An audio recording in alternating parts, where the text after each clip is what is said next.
আরো একবার স্যামজনের নতুন একটা টেক নিউজ আপনাদেরকে অনেক অনেক শুভেচ্ছা, নিশ্চয়ই খুব ভালো রয়েছেন। আজকের টেক নিউজের শুরুতে একটা প্রশ্ন রয়েছে, আপনার জীবনের প্রথম স্মার্টফোন কোনটি? সেটা হতে পারে অ্যান্ড্রয়েড, সেটা হতে পারে আইফোন, আইওএস, যেটাই হোক না কেন, বা মাইক্রোসফট, যেটাই হোক না কেন, আপনার জীবনের প্রথম স্মার্টফোন কোনটি? বাটন ফোন না, স্মার্টফোনের কথাই আমি জিজ্ঞাসা করছি। এবং অবশ্যই আমি কোনটা ব্যবহার করছিলাম সেটাও আপনাদেরকে জানাবো কালকের ভিডিওতে। স্যামসাং এর upcoming flagship series Samsung Galaxy S22 খুব শীঘ্রই লঞ্চ হতে যাচ্ছে, আপনারা জানেন। প্রিভিয়াস লিক্স থেকে আমরা জেনে আসছিলাম এবারে ইন্ডিয়াতে হয়তো স্ন্যাপড্রাগন এডিশন লঞ্চ হবে। এবারে প্রশ্ন হলো বাংলাদেশে কোনটা হতে পারে? ইন্ডিয়াতে স্ন্যাপড্রাগন এডিশনই আসছে এবং আমার মনে হয় বাংলাদেশেও হয়তো আমরা স্ন্যাপড্রাগন এডিশন পেতে পারি, সেই ক্ষেত্রে খুব দারুণ হবে। আর এই স্মার্টফোনের একটা লাইভ ভিডিও টুইটারে এসেছে, যেমনটা আপনারা এখন দেখছেন। ইভেন এর আগে কিন্তু আমরা এর ছবি বিভিন্ন লিক্স টিক্স দেখে আসছিলাম, তবে অফিসিয়াল ছবিও রয়েছে। তো আশা করা যায় একদম এরকমভাবে আসছে Samsung Galaxy S22 series. Realme number series, Realme 9 pro, Realme 9 pro plus এই স্মার্টফোন ইন্ডিয়াতে লঞ্চ হতে যাচ্ছে এই মাসে, আমরা জানি। তবে এখানে আরও একটি স্মার্টফোন কিন্তু থেকে যায়, আর তা হলো রিয়েলমি 9 5G। এই স্মার্টফোনটা বিআইএস সার্টিফিকেশন সাইট, এনবিটিসি, আরও বেশ কিছু সাইটে লিস্টিং হয়েছে এবং এই স্মার্টফোন কি নিয়ে আসবে সে ব্যাপারে আমরা জানতে পারছি এখন।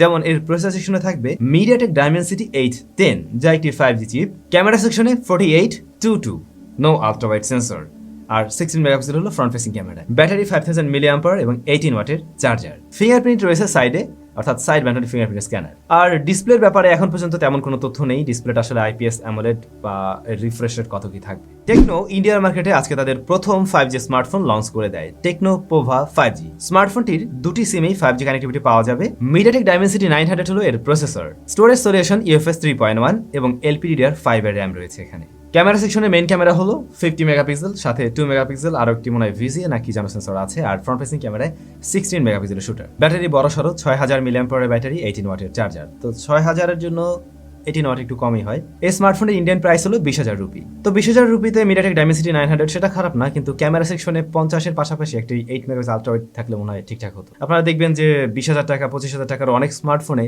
আলট্রাওয়াইড নেই, কিন্তু মেইন সেন্সর পাশাপাশি আরও দুইটি 2 মেগাপিক্সেল করে সেন্সর রয়েছে। বরঞ্চ ওই দুটো বাদ দিয়ে আলট্রাওয়াইড দেওয়াটাই যুক্তিসঙ্গত। খুব শীঘ্রই এরকম একটা স্মার্টফোন বাংলাদেশেও লঞ্চ হবে।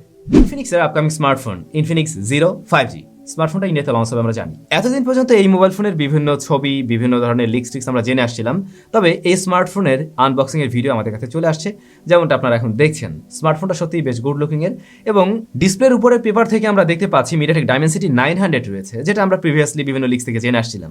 দেন আমরা দেখছি 120 হার্টজ রিফ্রেশ রেটের ডিসপ্লে রয়েছে।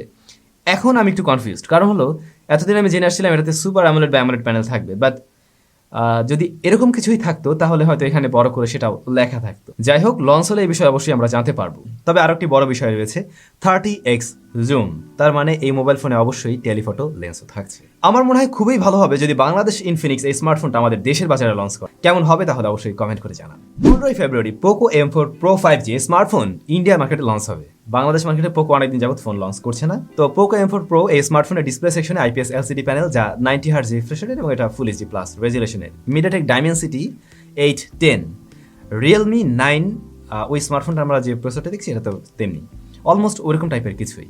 ক্যামেরা সেকশনে 50 মেইন, তার সাথে 8 মেগাপিক্সেলের শুটার রয়েছে। তাও ভালো যে এখানে 8 মেগাপিক্সেল আলট্রাওয়াইড সেন্সর আছে। যতদূর সম্ভব 20,000 রুপিতে স্মার্টফোন ইন্ডিয়াতে পাওয়া যেতে পারে। ভাই brother, iPhone with curved display, বিষয়টা একটু গোলমেলে লাগছে, তাই তো? আরও অনেক গোলমেলে লাগবে। যেমন ধরুন এই স্মার্টফোনে 120 হার্টজ রিফ্রেশ রেটের ওলেড প্যানেল রয়েছে, যা কিনা কার্ভড। মোবাইল ফোনটির প্রসেসর হিসেবে থাকছে মিডিয়াটেক ডাইমেনসিটি 900। ক্যামেরা সেকশনে 64 মেগাপিক্সেল মেইন শুটার, ব্যাটারি হলো 43 মিলিঅ্যাম্পার এবং চার্জার 66 ওয়াটের।